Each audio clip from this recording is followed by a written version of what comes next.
চট্টগ্রামে সংগৃহীত কাঁচা চামড়া প্রক্রিয়াজাত করতে দরকার অন্তত 10 থেকে 15 ট্যানারি।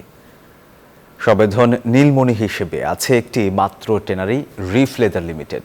এই ট্যানারি চাহিদা সামাল দিতে পারে না, ফলে আসছে কোরবানি ঈদে কাঁচা চামড়া নিয়ে সংকটে পড়ার শঙ্কা ব্যবসায়ীদের। সবাই তাকিয়ে ঢাকার ট্যানারির দিকে, কিন্তু তাদের কাছেও পাওনা কোটি কোটি টাকা। পুঁজি সংকটে টিকতে না পেরে ব্যবসা ছেড়েছেন অনেকেই। নয়ন বড়ুয়া তথ্য ও আবু জাবেদের ছবিতে ডেস্ক রিপোর্ট।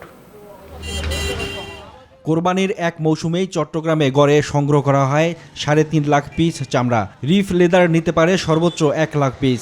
2.5 লাখ পিস চামড়া বিক্রি করতে চলে ঢাকার ট্যানারির সঙ্গে দেন দরবার। চট্টগ্রামে এক সময় 22টি ট্যানারি ছিল, নানা সংকটে একে একে বন্ধ হয়ে যায় 21টি। সবশেষ 2015 সালে নগরীর অক্সিজেন এলাকায় বন্ধ হয়ে যায় মদিনা ট্যানারি। এখন কোনো মতে টিকে আছে রিফ লেদার লিমিটেড নামের একটি মাত্র ট্যানারি। স্থানীয় পর্যায়ে চামড়া বিক্রির জন্য আড়তদারদের একমাত্র ভরসা কালুরঘাট শিল্প এলাকার এই ট্যানারি, যে কারণে ঢাকার ট্যানারির দিকে তাকিয়ে থাকতে হয় এখানকার ব্যবসায়ীদের।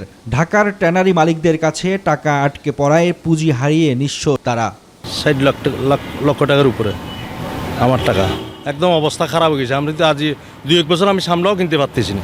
এমন বাস্তবতায় মৌসুমি ব্যবসায়ীদের সতর্ক হয়ে চামড়া সংগ্রহের আহ্বান জানিয়েছেন ব্যবসায়ী নেতারা। যে রেটটা পরে আমাদের সর্বোচ্চ রেট, আমাদের ফুট ধরে ট্যানারিওয়ালা 20 ফুট, তার উপরে ধরবে না, বড় এবং ছোটটা মিলি।